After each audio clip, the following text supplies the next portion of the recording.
प्रदेश में क्या हुआ ये भी जान लेते हैं। आर्मी डे को लेकर देश भर में जश्न का माहौल है। जशपुर में आर्मी डे की तस्वीरें और ममता बनाम ईडी के बीच खींचतान पर किस तरह की स्थिति बनी हुई, देखिए आपका रिपोर्टर आपको जानकारी दे रहा है, जान लीजिए। पश्चिम बंगाल में ममता बनाम ईडी मामले में सुप्रीम कोर्ट से ममता बनर्जी को बहुत बड़ा झटका लगा है। सुप्रीम कोर्ट ने इस मामले में ममता बनर्जी और बंगाल सरकार को नोटिस जारी करते हुए अगली सुनवाई 3 फरवरी को करने की बात कही है। मुख्यमंत्री ममता बनर्जी और ईडी के बीच टकराव के मामले पर सुप्रीम कोर्ट में सुनवाई हुई। ईडी का आरोप है कि मुख्यमंत्री ने राजनीतिक सलाहकार कंपनी आईपैक के दफ्तर में चल रही तलाशी कार्रवाई में बाधा डाली। ईडी ने अपनी याचिका में कहा कि ममता बनर्जी ने आईपैक और उसके सह संस्थापक प्रतीक जैन के कार्यालय में छापेमारी के दौरान दखल दिया। एजेंसी ने इस मामले में स्वतंत्र जांच के लिए सीबीआई की जांच की मांग की है।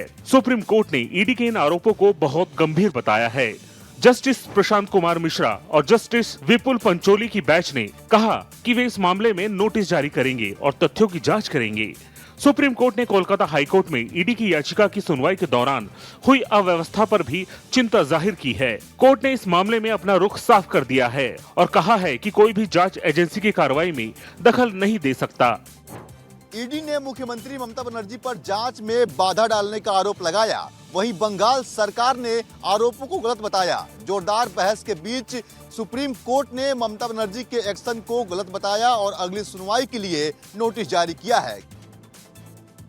लोकसभा में नेता प्रतिपक्ष राहुल गांधी इंदौर आने वाले हैं। वे यहां दूषित पानी से जान गंवाने वाले लोगों के परिजनों से मिलेंगे, लेकिन अब इस पर सियासत भी शुरू हो चुकी है। इंदौर के भागीरथपुरा में दूषित पानी से हुई 23 लोगों की मौत और हजारों के बीमार होने के मामले में राजनीति थमने का नाम नहीं ले रही है।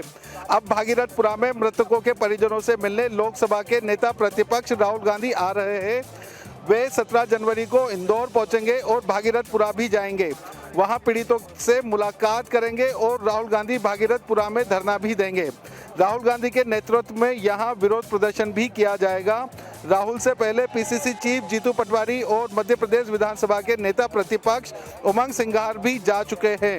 राहुल गांधी के इस दौरे को बीजेपी ने मौत पर राजनीति करार दिया है। हमने इस कठिनाई के दौर को महसूस किया, संवेदना के साथ महसूस किया, लेकिन आप अगर लाशों पे राजनीति करने आओगे, इंदौर बर्दाश्त नहीं करेगा, कोई बर्दाश्त करने वाला नहीं।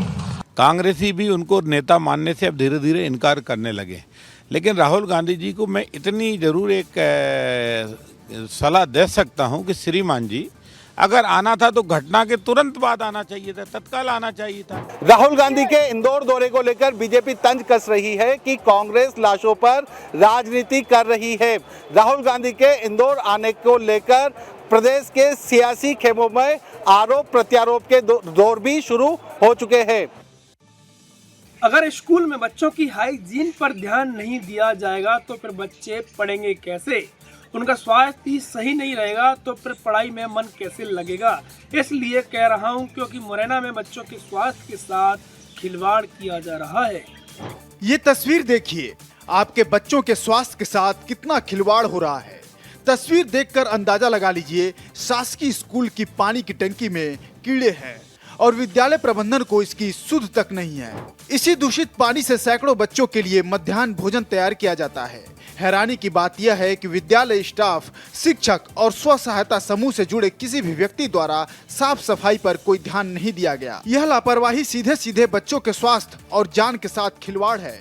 गौरतलब है कि इसी विद्यालय में पूर्व में भी दूषित भोजन खाने के बाद एक छात्रा की तबीयत बिगड़ने और इलाज के दौरान उसकी मौत का मामला सामने आ चुका है। ऐसे में सवाल यही उठता है कि आखिर शिक्षा के मंदिर में मासूम बच्चों की जिंदगी साथ खिलवाड़ क्यों किया जा रहा है?